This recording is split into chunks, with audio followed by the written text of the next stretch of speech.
యెషయా గ్రంథం 63:8 వారు నా జనులనియు అబద్ధములాడనారని పిల్లలనియు. అంటే నువ్వు దేవుని కుమారుడిగా దేవుని కుమార్తెగా నువ్వు చెప్పుకోవాలంటే నీకు ఎలాంటి స్వభావం ఉండాలంటే కనీసం నీ నోట అబద్ధం కూడా ఉండకూడదు.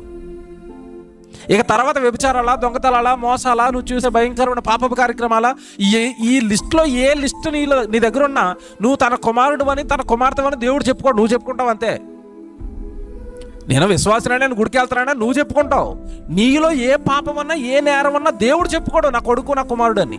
ఎందుకంటే దావీదు లాంటి మహారాజు దివారాత్రాలు ధర్మశాస్త్రాన్ని చదివిన వ్యక్తి, రాజుగా ఉండి పరిపాలన చేస్తున్న వ్యక్తి, దేవుడి కోసం పాటలు రాసిన వ్యక్తి, తన జీవితంలో ఒకే ఒక తప్పు, ఒక వ్యభిచారం చేస్తే వెంటనే గద్దించాడు వెళ్ళి, నా కొడుకు కదా నువ్వు ఎందుకు ఇలా చేశా అన్నాడు అంతే. అంటే తన పిల్లల్లో నేరాలు ఉంటే ఒప్పుకోడు దేవుడు. అదే రాస్తున్నాడు ఇక్కడ. ఏమంటే మీ వారు నా జనులనియు అబద్ధములాడనేరని పిల్లలనియు. అంటే దేవుడు పిల్లలుగా మనం చెప్పుకోవాలంటే మనలో ఏముండకూడదు, అబద్ధం కూడా నీ నోట ఉండకూడదు, అబద్ధం కూడా మీ నోట ఉండకూడదు. కానీ మన తెల్లారులు వేస్తే ఆడేవన్నీ ఏంటి చెప్పండి, ఏం చెప్పండి. మన నోరు తెరిస్తే మనం మాట్లాడేవన్నీ నిజాలా అబద్ధాలా? అన్ని అబద్ధాలండి. ఇలాంటి జనాంగాన్ని, ఇలాంటి మనుషులు నా పిల్లలని దేవుడు ఏమి చెప్పడం, సాక్ష్యం ఇవ్వడం.